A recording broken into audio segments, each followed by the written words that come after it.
Wah, cosplay ala Tom Hardy beneran gak kaleng-kaleng. Real banget gini loh. Buset, enak bener yang ngancurin mobil. Daripada dihancurin gitu, mending dikirim ke arah deh biar bisa dibagiin ke teman-teman sesama pecinta film. Apa kabar sesama pecinta film? Semoga semua sehat-sehat ya. Di kesempatan kali ini, Ara akan mereview film anti-hero yang Ara yakin punya cukup banyak fans. Hayo, ngacung dulu buat yang ngefans sama makhluk Oli ini. Film dibuka dengan pemandangan Bima Sakti di mana sebuah roket hendak pulang menuju bumi setelah melakukan tugas pengambilan sampel. Namun, roket itu tidak berhasil sampai dengan aman karena situasi darurat yang mereka alami. Roket yang malah nyasar ke Malaysia itu pun segera diamankan oleh petugas sekitar. Sementara di pusat penelitian Life Foundation, sang pemilik yang masih muda itu pun dipanggil karena kejadian tadi. Bawahannya pun melaporkan di mana 1 dari 4 sampel organisme hilang entah kemana. Wow, ternyata ada 1 awak yang berhasil selamat dan dengan segera dilarikan ke rumah sakit. Sayangnya, hal tak terduga kembali terjadi di tengah perjalanan, membuat ambulan itu akhirnya tidak pernah tiba di rumah sakit. Mari bergerak menuju San Francisco, di mana seorang pria mengawali hari bersama tunangannya yang akan ia nikahi dalam hitungan hari.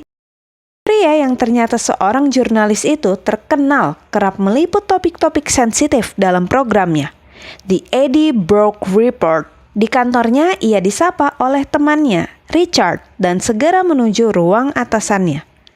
Si bos ternyata memintanya mewawancari Carlton Drake, karena Carlton sendiri yang menginginkan wawancara itu. Ya, intinya mah Carlton ingin namanya tetap bersih. Eddie keberatan karena menurutnya Carlton adalah orang yang jahat, namun si bos tetap meminta agar Eddie melakukan wawancara itu. Eddie yang masih belum terima menceritakan harinya kepada Annie. Wah, ternyata Annie bekerja di firma hukum yang melayani Carlton. Annie mengingatkan Eddie untuk menjaga sikap selama wawancara, tapi Eddie dengan pintarnya berkelit. Malam itu, tanpa disengaja, Eddie melihat notif yang menarik perhatiannya. Rasa ingin tahunya membuat ia nekat membuka email Annie yang ternyata berisi berkas tuntutan dari kasus yang dituduhkan kepada Life Foundation. Hari wawancara pun tiba, dan seperti yang dapat kita tebak, Eddie malah membahas tentang tuduhan serta kasus yang sedang dialami oleh perusahaan Carlton. Wawancara pun akhirnya terpaksa dihentikan. Dan akibat tindakan beraninya barusan, Eddie kembali kehilangan pekerjaan. Sang tunangan yang dipecat pun membatalkan rencana pernikahan mereka. Dalam waktu kurang dari 24 jam, hidup Eddie hancur begitu saja. 3 tabung sampel dari luar angkasa itu akhirnya sampai ke tangan Carlton. Sedangkan organisme yang kabur ini malah membuat kekacauan di pasar.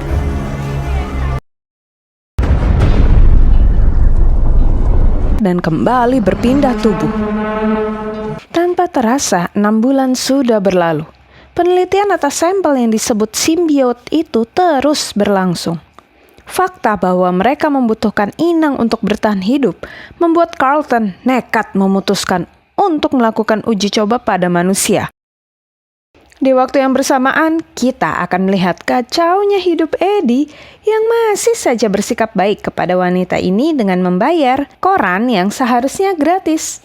Ia juga menyapa Nyonya Chen yang tampak mengkhawatirkannya. Astaga, Nyonya Chen dipalak dong. Well, hidup Eddie menjadi lebih menyebalkan lagi ketika ia tak kunjung menemukan pekerjaan. Terlebih di saat tetangganya dengan luar biasa bisa menjaga ketenangan. Kembali ke laboratorium Life, di mana akhirnya mereka memulai uji coba pertama mereka secara langsung kepada manusia. Meski awalnya tanda vital orang ini stabil, para ilmuwan itu akhirnya menyaksikan kondisi mengerikan dari subjek tes itu. Lain halnya dengan Carlton yang dengan dingin malah meminta dibawakan relawan berikutnya. Malam itu, Eddie yang tidak menemukan Maria di tempatnya biasa berada, malah mendapatkan kunjungan tak terduga dari Skirth. Skirth langsung meminta bantuan Eddie dan menceritakan fakta kalau lab sekarang dipenuhi orang-orang miskin yang dimanfaatkan oleh Carlton. Namun Eddie memilih untuk tidak menanggapinya dan menyuruh Skirth mencari ksatria lain. Eddie malah berakhir di depan rumah Annie yang rupanya sudah memiliki kekasih baru, Dan Lewis, seorang dokter bedah. Annie bahkan dengan tegas menolak Eddie yang ngajak balikan dan berkata bahwa itu semua salah Eddie. Bukan Carlton atau siapapun, tapi Eddie. Mendapat pukulan telak, Eddie malah menghubungi Skirth. Tanpa buang-buang waktu, Skirth langsung membawa Eddie ke lab dan menyuruh Eddie mencari bukti-bukti tanpa menyentuh apapun. Tapi siapa sangka, Eddie malah menemukan Maria dan lagi-lagi mengambil tindakan impulsif yang cukup ekstrim. Nah kan, jadi ketempelan deh. Sesama pecinta film, ada yang punya daun kelor nggak buat ngepret Eddie? Hah? Nggak ada? Ya udahlah, kalau gitu tolong bantu Ara dengan ngeklik tombol subscribe dan jangan ketinggalan like serta share-nya juga ya. Makasih. Para penjaga pun berusaha melumpuhkan Eddie dengan menembaknya, namun gagal. Apalagi saat ia secara naluriah mampu memanjat pohon tinggi ini. Setibanya di rumah, Eddie langsung menghubungi Skirth namun tidak tersambung sehingga ia mengirim pesan dan meminta untuk ditelepon balik. Wah, fix nih Eddie ketempelan. Dia ngebongkar kulkas dan makan dengan kalap, lalu berakhir di toilet. Mana pas sikat gigi? Tuh makhluk nunjukin wujudnya. Ini genre superhero apa horor sih? Eddie yang tahu ada yang salah dengan dirinya segera mencari Annie. Ia semakin panik karena mulai mendengar suara di dalam kepalanya. Saat berhasil menemukan Annie, kondisi Eddie malah semakin buruk. No, please don't.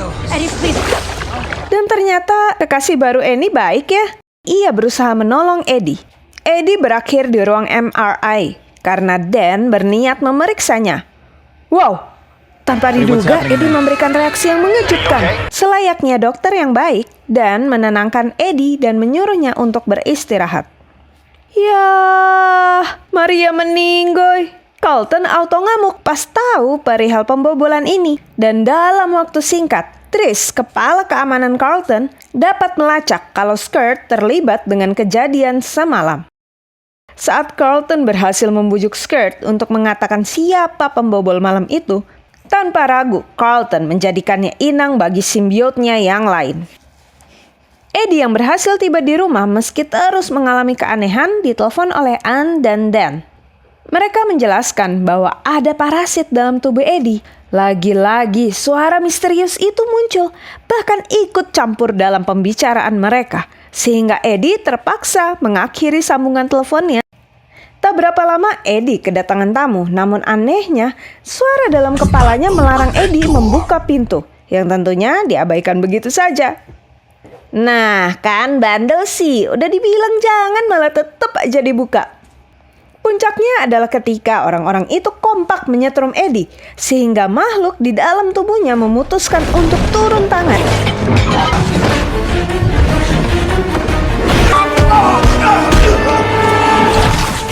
Trish melapor kepada Carlton perihal Eddie yang kabur dan membawa pergi sampel simbiot itu. Dasar psycho, Carlton malah excited dong ngelihat Eddie yang mencapai hubungan simbiosis dengan makhluk asing itu. Eddie yang berjalan menuju motornya kembali berhadapan dengan makhluk yang menempelinya. Makhluk itu juga marah saat Eddie memanggilnya sebagai parasit. Namun di waktu yang bersamaan, Trish berhasil menemukannya. Kekompakan antara Eddie dan alien yang menumpang padanya pun semakin teruji saat kejar-kejaran berlanjut ke jalan raya. Wow, berkat makhluk itu, Eddie terus terhindar dari begitu banyak yang mengejarnya. Mereka seperti unstoppable ya guys. Not for us. Bahkan saat dua mobil menghimpitnya, si makhluk dengan mudah menyingkirkan mereka. Sayang, hal itu membuat Eddie tidak memperhatikan jalan dan berakhir mencium aspal. Aduh, Linu bener deh lihat Eddie yang disembuhin dan mulai di take over sepenuhnya oleh simbiot itu. Tris yang akan jadi cemilan Eddie malah selamat berkat rekannya serta polisi yang datang, membuat makhluk itu memilih untuk pergi menyeberangi sungai. Eddie yang kebingungan akhirnya berkenalan dengan makhluk yang menempelinya selama ini. Melalui perkenalan singkat itu, Venom mengungkapkan bahwa mereka membutuhkan roket Carlton dan mengancam Eddie untuk tetap bekerja sama jika tidak ingin mati. Waduh, ngapain nih makhluk ngikutin bocil manis ini? Pinter banget nih makhluk. Dengan numpang di badan bocil manis ini, ia tiba di San Francisco. Dan yang sudah mendapat hasil tes Eddie segera menghubungi Annie dan meminta Annie membawa Eddie ke rumah sakit. Carlton kembali kehilangan simbiotnya karena lagi-lagi si alien gagal melakukan fusion dengan Skirth. Sedangkan Anne yang akhirnya tiba di lingkungan dekat apartemen Eddie hanya menemukan polisi yang sedang sibuk mengamankan serta mengevakuasi tempat itu. Eddie sendiri ternyata kembali ke kantor yang sudah memecatnya dan akhirnya menjawab telepon Anne yang mau menjemputnya.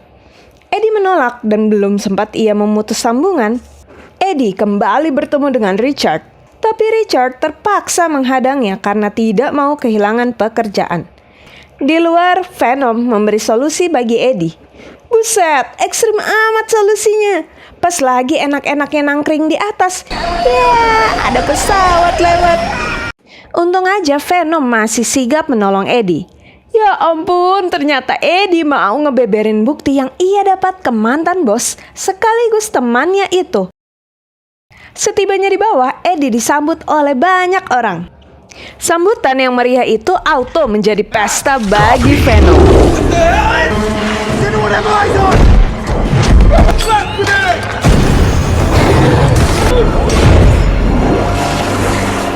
Dan di tengah pesta, Annie datang di waktu yang tepat dan meski takut, ia tetap bersikeras membawa Eddie menuju ke rumah sakit. Annie menenangkan Eddie yang ketakutan dan berkata kalau Eddie cuma butuh MRI. Venom auto nolak dan Eddie memaparkan kalau frekuensi suara MRI serta api cukup mematikan bagi Venom. Wah, untuk pertama kalinya Venom menyuruh Eddie melakukan hal yang benar. Meminta maaf pada Annie, mumpung ia masih hidup katanya. Ya, drone live ngikutin mereka dong. Sementara di pusat, Carlton yang kebingungan. Karena labnya kosong, malah disambut oleh gadis ini. Akhirnya Carlton ngerasain apa yang selama ini relawannya rasain. Sedangkan di rumah sakit, Venom yang menolak bantuan dan harus terpisah dari Eddie karena Annie yang menyalakan mesin MRI. Namun setelah Eddie pergi dan Anne sedang berbicara dengan Dan, Venom melarikan diri, kemudian memanfaatkan anjing ini dan menghadang Anne. Yah, Eddie ketangkep nih. Saat menanyakan di mana Venom, Carlton yang sudah ketempelan menunjukkan wujudnya pada Eddie dan langsung menyuruh Tris membereskan Eddie karena sudah tidak berguna. Di saat simbiot ini memanfaatkan Carlton untuk membantunya membawa jutaan pasukan simbiot lainnya, Tris menggiring Eddie ke tengah hutan. Dan saat hendak menghabisinya, datanglah Venom yang memanfaatkan tubuh Annie. Baik Eddie dan Venom sama-sama menyuruh Annie untuk menjauh karena pertarungan mereka melawan Carlton bisa saja membahayakannya, yang tentunya menuai protes Annie. Wah, seperti namanya, Riot benar-benar bikin rusuh. Setelah membunuh ilmuwan yang hendak menggagalkan peluncuran roket, dia juga menyapu bersih ilmuwan yang tersisa. Pertarungan antara mereka pun terjadi.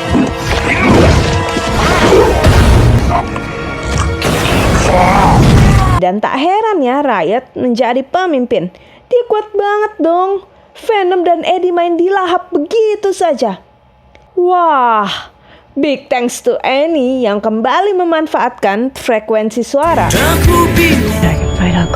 Carlton yang dikalahkan oleh Eddie malah kembali bersama Riot. Eits, tapi Venom juga balik lagi nih bareng Eddie dan segera merusak roket yang baru meluncur itu. membuat Riot jadi oli panggang bareng Carlton. Venom yang juga ikut terbakar. Karena melindungi Eddie langsung mengucapkan salam perpisahannya. Eddie kembali mengunjungi Annie untuk mengucapkan terima kasih. Mereka bahkan sepakat untuk mengajukan tuntutan bersama kepada Life Foundation. Dan saat membahas tentang Venom, You belong with us, Annie. lah, makhluknya auto nyaut di dalam kepala Eddie. Di akhir film, kita akan menyaksikan Eddie yang akhirnya mendapatkan kembali pekerjaannya diminta melakukan wawancara eksklusif. Tapi kok di penjara? Buset dah, mana ngeri banget gini orangnya. Cukup intens ya film ini. Film yang akan berubah genre kalau Ara yang jadi sutradaranya ini punya satu poin penting. Tetaplah menjadi orang baik yang lurus-lurus aja kalau nggak mau jadi cemilan Venom. What the hell are you?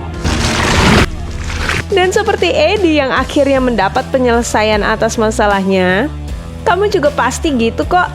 Jadi, hang in there buddy, dan tetap lakukan hal yang benar ya, supaya hidupmu nggak makin ngaco kayak Carlton Drake. Teman-teman sesama pecinta film, yuk tunjukkan dukungan kita dengan menonton full movie-nya di platform kesayangan kalian. Dan terakhir, salam pecinta film.